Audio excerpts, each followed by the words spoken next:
السلام عليكم، ازيكم يا حبايبي؟ عاملين ايه؟ معانا خبر مفرح واخبار سارة لبرج العذراء. اخدت عهد على نفسك في عدم التعامل مع ناس اذيتك وقطعت العهد وتعاملت تاني، وحاول تلحق نفسك وتبعد لانهم ناس شر حاقدين عليك لانك ناجح.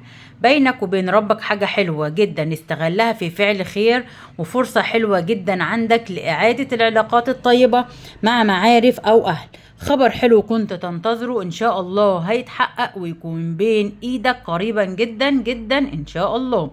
علاقتك بالحبيب هتزيد وتوصل لمرحلة عشق وتعلق لأنه مخلص، وتعلق لأنه مخلص جدا في حبه ليك، وبيكون سبب طمأنينة وسعادة لقلبك إن شاء الله.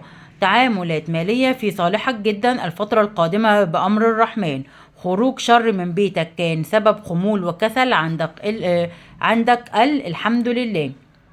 حب أو إعجاب أو صداقة قوية مع بدايات شهر نوفمبر إن شاء الله مع برج الحمل أو برج الميزان أو برج الحوت أو برج السرطان، القوس، العقرب، الأسد، الدلو. شراء ناجح جدا الفترة دي، وفي نجاح لمشروع أو عمل يرفعك درجات عالية جدا ويعود عليك بالخير إن شاء الله.